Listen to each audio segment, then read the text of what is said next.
Ano ang panitikan?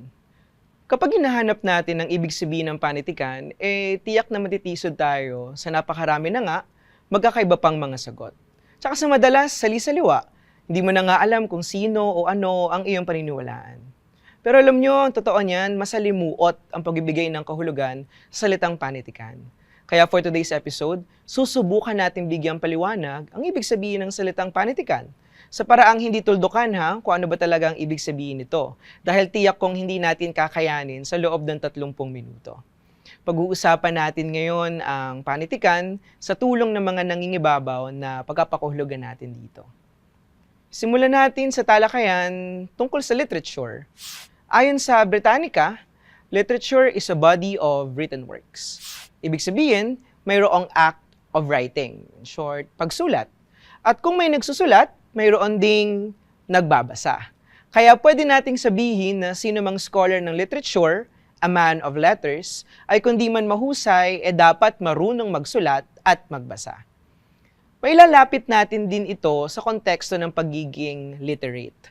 Madalas mang naiuugnay sa talino, pero ang literate ay ang taong marunong sumulat at bumasa.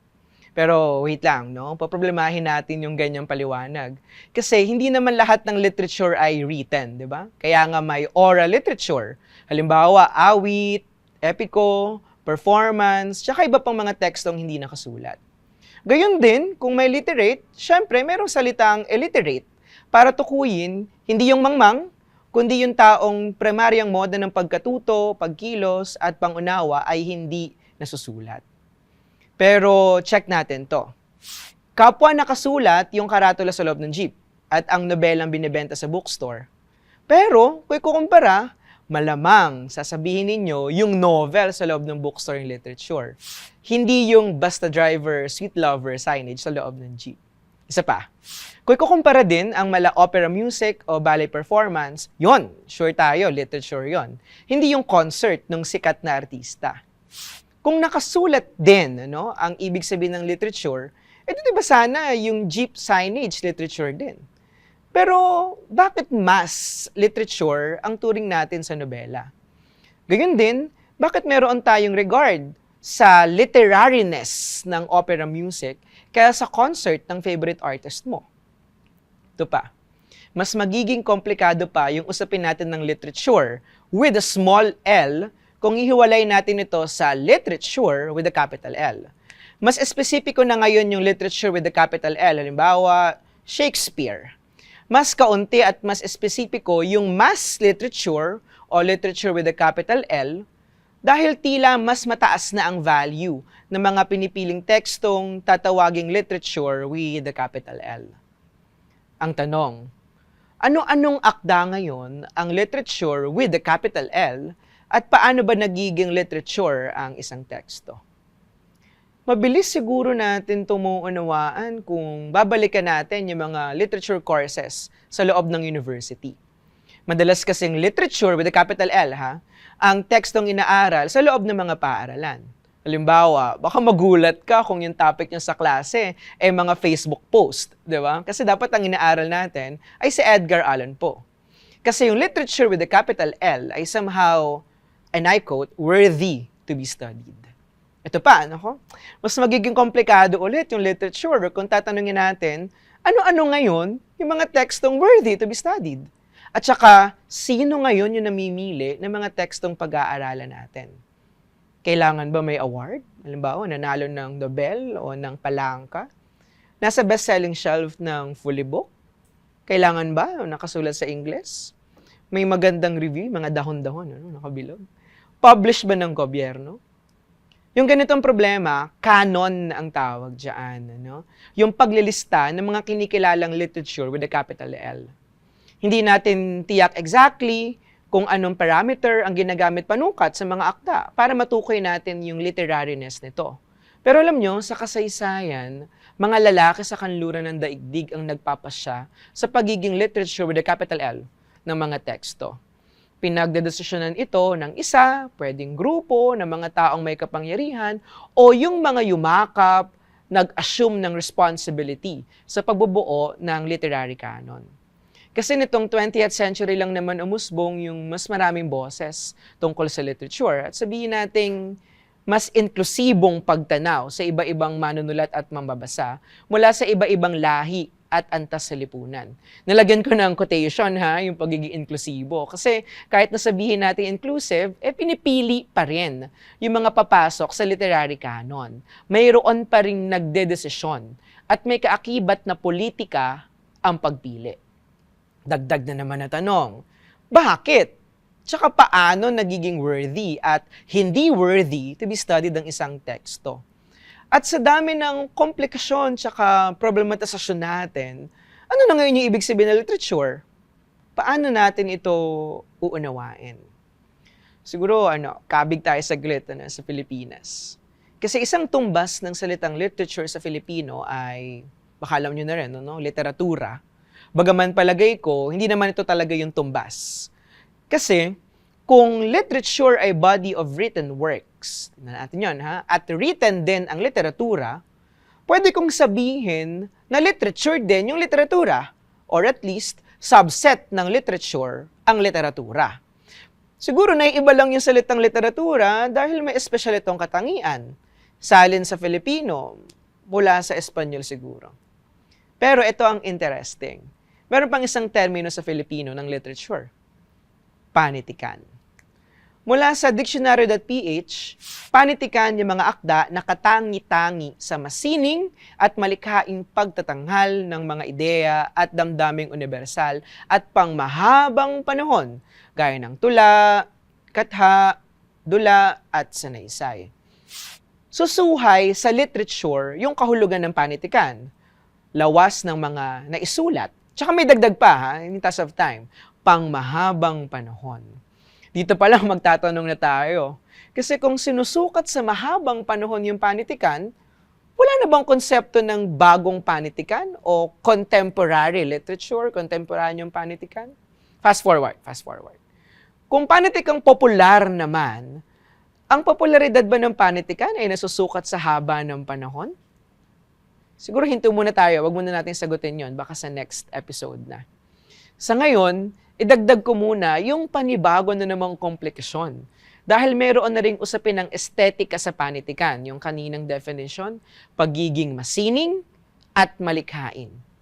Isipin natin, ito na ba marahil yung sinasabing Filipinong parameter sa pagsukat ng literariness?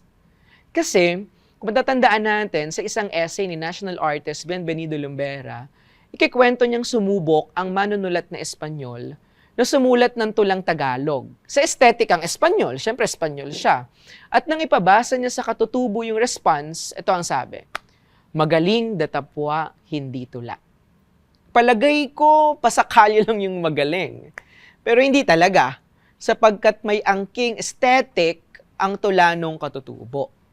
Kritik ito at may sariling dalumat ang o sa panitikan. Therefore, pwede nating sabihin na iiba ito sa literature o literatura. Gaya ng tulang isinulat ng Espanyol sa paliwanag ni Sir Bien, may angking kasiningan at pagkamalikain pa rin naman yung tula. Kahit palagay nung katutubo, hindi ito tula. Gayon din, lahat ng teksto ay may angking kasiningan at pagiging malikain, di ba?